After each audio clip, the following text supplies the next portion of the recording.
to Senator Bob Hall to close us out today. Thank you, sir.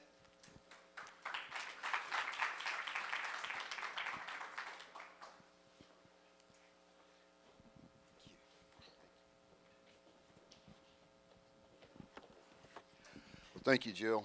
Thank you, Troy. And I want to commend y'all for being here. You had a choice today. You didn't have to come here, but you did. But that wasn't a mistake. You're not here by mistake because God doesn't make mistakes. And I don't know what it is you will take away from here, but you'll take away something that you'll use sometime. Whether it may not even be have been better. We'd sold our business, we'd retired. We were going to go do mission work. We were qualified with the Texas Baptist Men's Unit for Disaster Feeding and the Southern Baptist Disaster Feeding Unit. We went on missions with them.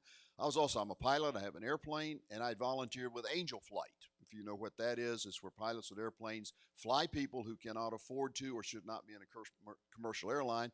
And that's what we were going to go do. And I went to a Tea Party meeting. First one in Van Zant County. And what's really interesting was the speaker that night was talking about something I'd never heard of before, never thought about before. But he was speaking from a book called The 5,000-Year Leap. Anybody read that book? Anybody? Okay. I just finished it for the third time. And I'll read it again. I assure you of that. It is so rich in information about what our country is all about, how it came about to be, and what we owe to those that went before us. Because we do owe them. Because if it wasn't for the blood of our warriors that had been spilled so we could be here, we would not be here. But that book just got it started. And it's got my interest up. But then it wasn't later that somebody handed me a copy of Tom Brokaw's book called The Greatest Generation. Now, that greatest generation was my father, my uncle, my grandfather, my grandmother, the folks who lived through the Depression, took on the two mightiest armies in the world, went both directions from here. They didn't have iPhones when they left, folks, and they didn't know when they were coming back. They had weapons left over from World War I and had no clue what they were really going to go do. But we went, the American people turned to, women came out of the kitchen into the factory and built bombs and tanks and airplanes. We had rationing. The whole country was behind it. And when it was all over with, for the first time in the history of the world, biggest fight ever, and we did not conquer anyone. We did not conquer them. We liberated the people from a tyrannical governments that each one of them had. And we went and used our money to rebuild their countries so they would have liberty. That's who we are as Americans. In that generation, we had God in our schools, God in our government, God in our courts, God in our homes, God in our churches. And look at us now. Government's gone from God's gone from our government, gone from our schools, gone from our courts. They're trying to take it out of our churches, and they sure want to take it out of our homes. We didn't have much debt, and look at what we have in debt now. Teen pregnancy was almost unheard of.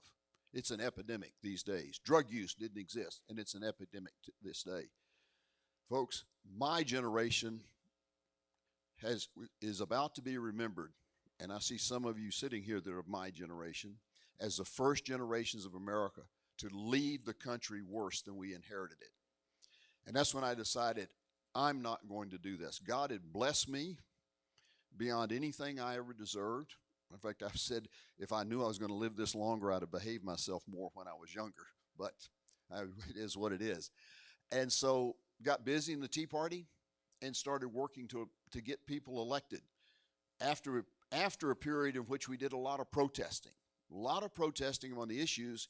And one day some of us got together and said, we wouldn't have these issues if we had righteous people in office. That's what Benjamin Franklin said. Our country's form of government only works with the righteous people. So we got busy and started trying to elect people, and we did. We were successful in 2010, 2012. A lot of people in the House changed the House in here in Texas from being very liberal to being much more conservative than what it was. And it came around the next election, and our senator next door, Senate District 2, over here, was ranked as the most liberal Republican in Texas. But nobody knew it because nobody paid attention to what people did when they went to Austin. And that's one of the problems we have today. How many of you have actually, when you got ready to go down to the polls to vote, called somebody and said, who should I vote for? Literally. Folks, we can't do that. You need to vet these people. You need to pay attention to what they do. And once they're elected, you need to pay attention to what they're doing down there. But anyway, they didn't know what he was doing, but the Tea Party knew, and we knew. And so I spent 2 years trying to find somebody to run against him. Talked to everybody I thought was a credible candidate to run. Nobody would do it. So my wife, Kay, who had been political before I was, we talked about it and said, for a time such as this, if not us, who? And if not now, when? And we prayed about it. Now, if she was here today, she would stick her hand up and say, yeah, but I was praying, God, don't let him go do this. Please don't let him go do this. But we did. And we ended up getting elected. Now, it turned out that my opponent's number one bill was SB 300, which was a bill that would have codified the hospital's right to terminate your life if they decided to when you went to the hospital, and get coverage for it, legal coverage to be able to do it. Pull the plug on the respirator anytime they wanted to. Well, that got talked about a lot during the campaign, and when the election was over with, we won by exactly 300 votes. A little over 30,000 cast, and we won by exactly 300 votes. And several people called me and said, the Gideon win. The Gideon win. Remember, Gideon showed up with over 30,000 men, and God says, I'll let you use that. You'll think you won. I'm going to show you that I was in charge. And that's when I realized that I truly had been called to do this. And I made one commitment, and that is I would go to God every day on my knees and pray for his wisdom, his courage, and his strength to do his will. And I would go and do what I said I was going to do. Whether it got me reelected or not, I was there to keep my promise of doing what I said I was going to do, to protect our liberties, to protect what we have here that is given to us by our Constitution. And so that's what we have to do going forward. Now, as I said, things don't just happen by accident. A couple of months ago, I was at a meeting in Van Zandt County, and a young man that I knew off and on for quite a while came to me and said, I've got something for you. And he said, and I said, what's that, Bobby? He said, I met a man from Rockwall at a book fair in Tennessee who's written a book, and he said he wanted me to give you a copy of his book. I said, okay. Now, when he handed it to me, I looked at it, looked at the title. It wasn't a book I would have ever picked up and read. It was entitled Beyond the Golden Door. Now, the interesting thing, it was written by, like I said, he now lives in Rockwall. His name is Ali Masters.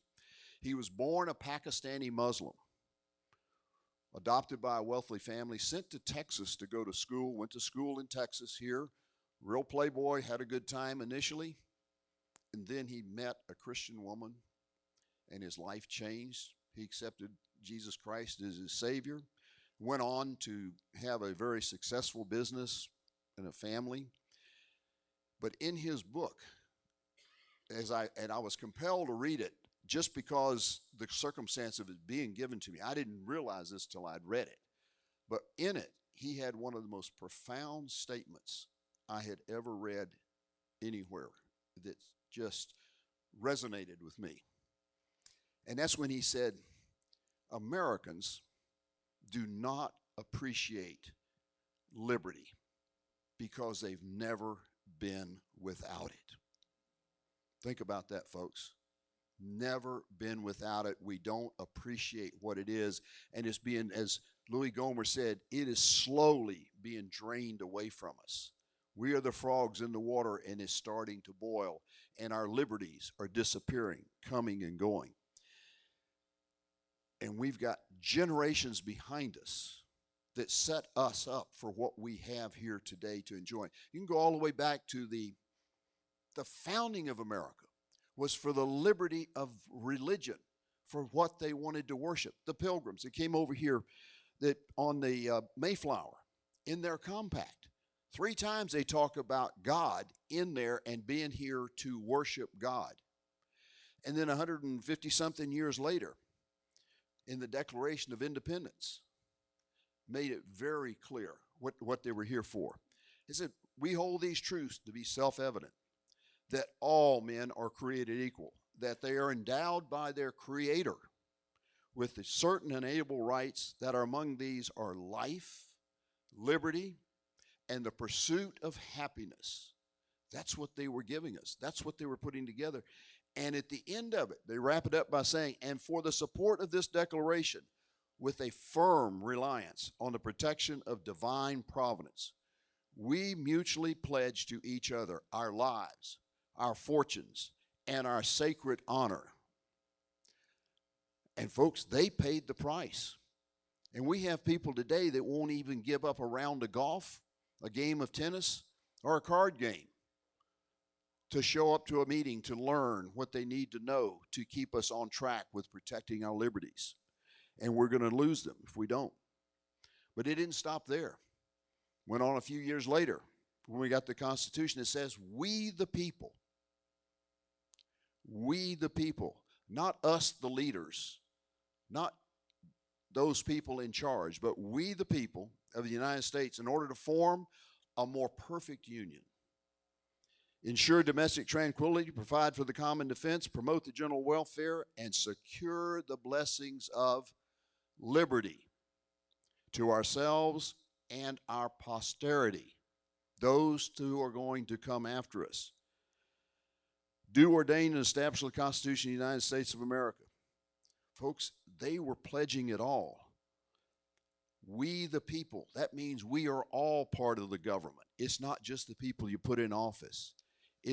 We're all part of it. And freedom is not free. I love Ronald Reagan, what he had to say when he said freedom is not free. And freedom is never more than one generation from extinction. We don't pass it on in the bloodstream. It must be fought for, protected, and handed on for them to do the same. Or one day,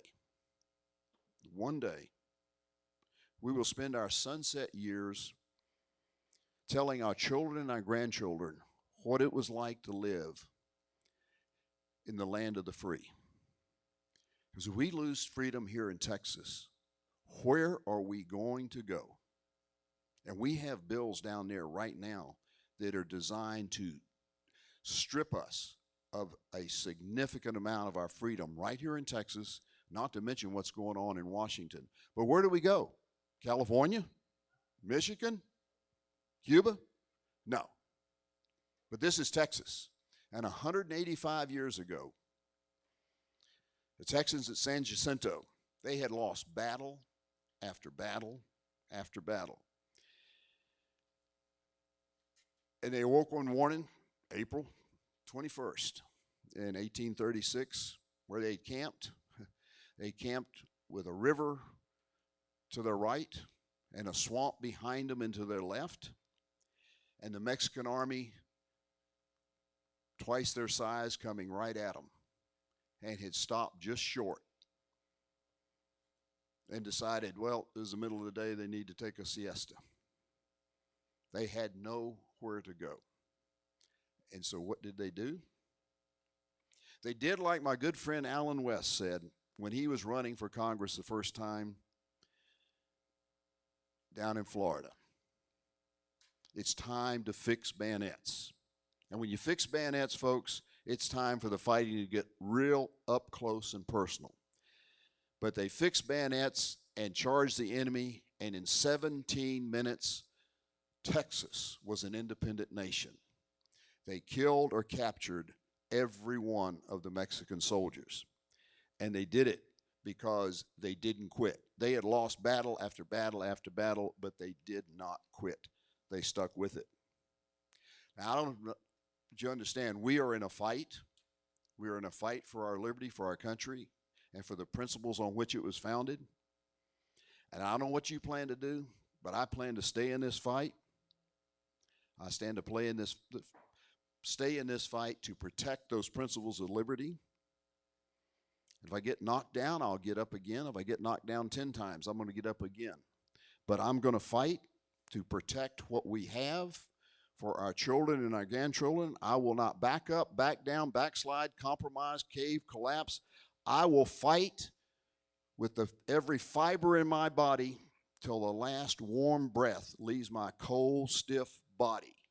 And I hope you will join me in that fight. God bless America, God bless Texas, and God bless you.